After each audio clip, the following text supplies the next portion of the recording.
Sawadee krap, I'm JP Mestanza. It's Monday, March 4th. No, I did not get kicked, but please bear with me for the next few days for the bandage. You're watching Phuket Xtra, brought to you by pvcphuket.com. Who left their Jeep here on Kamala Beach on Sunday morning? Police want to have a word with you if this is you. A Jeep was found abandoned on Kamala Beach and reported to local police at about 9:30 a.m. on Sunday. One of the wheels was sunk about halfway into the wet sand, and a local resident posted a live broadcast online of the incident. They explained that local residents tried to stop the person from driving onto the beach earlier, with witnesses saying it was a driver of Asian origin. Luckily, the Jeep was able to be taken off the beach before high tide. Police are now tracking down the owner of the vehicle in the hopes of finding the driver of the Jeep who caused the incident. For more, visit thephuket.news.com. The updates just don't stop with the story of the Swiss expat caught kicking a Thai doctor over a week ago, as officials have charged him with the assault over the incident. Meanwhile, livestock officials inspected the elephant sanctuary he operates. Locals held a protest near his luxury villa where the incident occurred, and local authorities are now requesting his visa be revoked. Let's start at the beginning, as a complaint was filed by 26-year-old Tandao Chandam last week, just a day after 45-year-old Swiss expat Urs Fair, who also goes by David, kicked her while she and a friend were sitting on concrete steps near his luxury villa on Yamu Beach. Days later, a video of the incident was leaked, which shows Fair, who recorded the clip, walking aggressively toward the two women, kicking one of them, and then yelling for them to leave while saying expletives. There were also reports that his wife, a Thai national, also made remarks about their pull with police. On March 1st, Fair and his wife presented themselves to Talang Police, which was moved to Phuket Provincial Hall due to widespread publicity. Fair and his wife say that prior to that incident, Chinese tourists had entered the grounds and broke into their villa, so they say that they thought the two women were from that same group. He also stated he stumbled and injured his toe, and he didn't kick the woman. Both of them also apologized for the incident. The wife also stated that her son is a police officer, which is why she made those previous remarks. Still, the next day on March 2nd, Fair was charged with assault over the incident. The incident galvanized the local community, and over 500 local residents gathered at the now famous steps where the incident occurred in Mu 7 of Paklok on Yamu Beach Sunday morning to protest private beaches on the island, as all beaches in Thailand are, by law, deemed to be public land. Still, in the wake of the charges against Fair, officials declared that the steps in question were on public land, not part of his land, and would be removed at a later date. The whole thing also prompted local officials to inspect Fair's Green Elephant Sanctuary Park in Chungtalay, from legal documents to ensure that they're all in order, to their operations and the welfare of the animals.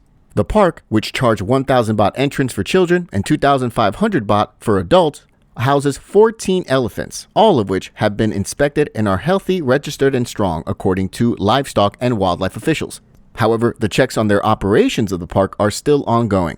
In addition, an earlier incident was also revealed over the weekend by a social media user, later confirmed by police. On Christmas morning of last year, so just 3 months ago, Fair was driving near an ambulance in Phuket, made gun gestures, and he gave the middle finger to the ambulance driver while saying F you.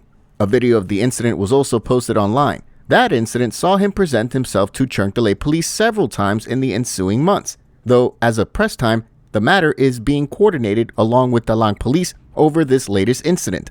And now, just hours ago, it was revealed today that Region A police are requesting immigration police to revoke Fair's visa.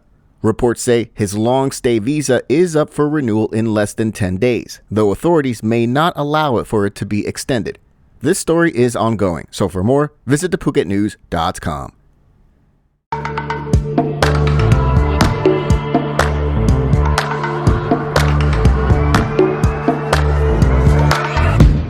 Sure that it'll be easier to clear you from my mind.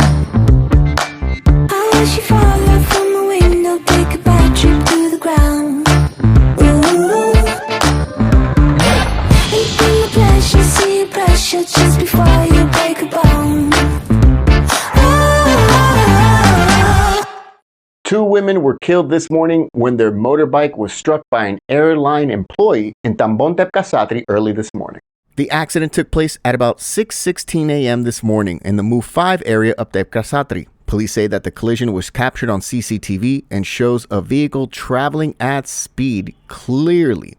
According to the preliminary investigation by police, 58-year-old Ms. Pensri and 55-year-old Ms. Timapon had just finished delivering curry to a motorbike with sidecar mobile vendor when the accident took place, as they were struck by a car when they ventured back out onto the road.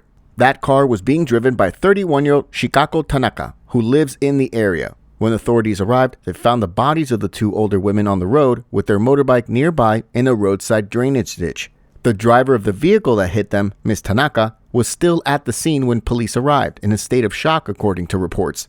The investigation is ongoing. According to the National Road Safety Agency, Thai RSC, 37 people have died in road accidents in Phuket since the beginning of 2024, with another 5,110 people injured in accidents in Phuket's roads. For more, visit thephuket.news.com. Region 8 police are now doing their part to promote safety a week after a Chinese tourist broke her shin bone following a fall from a parasail at Kamala Beach, waiting hours for an ambulance to arrive and initially having the operator refuse to pay the damages and medical expenses, though they did later agree to pay. Last Saturday, February 24, a 26-year-old Chinese tourist suffered a broken shin bone after a hard landing on Kamala Beach. She waited 2 hours until an ambulance could arrive due to traffic and later had successful emergency surgery, but the parasail operator refused to pay initially. Eventually, the operator agreed to pay 400,000 baht, but only after the woman recounted her story in a video that went viral in China. On Thursday, Karon Municipality agreed to draft standard operating safety procedures for parasail operators on Kamala Beach, as well as Kata Beach, which includes having marine and local authorities conduct random inspections of operators. A day after Karon Municipality finally put rules in place for them, Region 8 police carried out the first random inspection of parasail operators at Kamala Beach, and also posted signs on how to safely use equipment. Officials are also to hold incident response rehearsals to improve the response to tourists being injured at the beach. But this isn't the first time tourists have felt the brunt of the lack of safety measures from operators at Phuket beaches. In April 2017, a 10-year-old Russian boy was injured after he fell 2.5 meters while parasailing at Kamala Beach, though he suffered minor injuries. That's nearly the same height from which the Chinese female fell from last week. Also, in that same year in 2017, on Kata Beach, a 70-year-old Australian man plunged to his death, and the parasail rider and speedboat owner were both charged with recklessness causing death. For more, visit thephuket.news.com. We really appreciate you starting your week with us here on Phuket Extra, brought to you at pvcphuket.com. We apologize for the bandage, but it's coming out in about a couple days. We'll see you again tomorrow. Until then, stay classy, Phuket. Phuket's rapid modernization has made it one of the world's premier holiday destinations. Investors can still buy quality condominiums for as low as $75,000, and luxury properties can go all the way up to 20 million. Condominiums in Phuket are a safe, secure bricks-and-mortar investment offering foreigners freehold ownership. Call or email Thai Residential, Phuket's #1 trusted real estate advisor, to find your perfect Phuket property.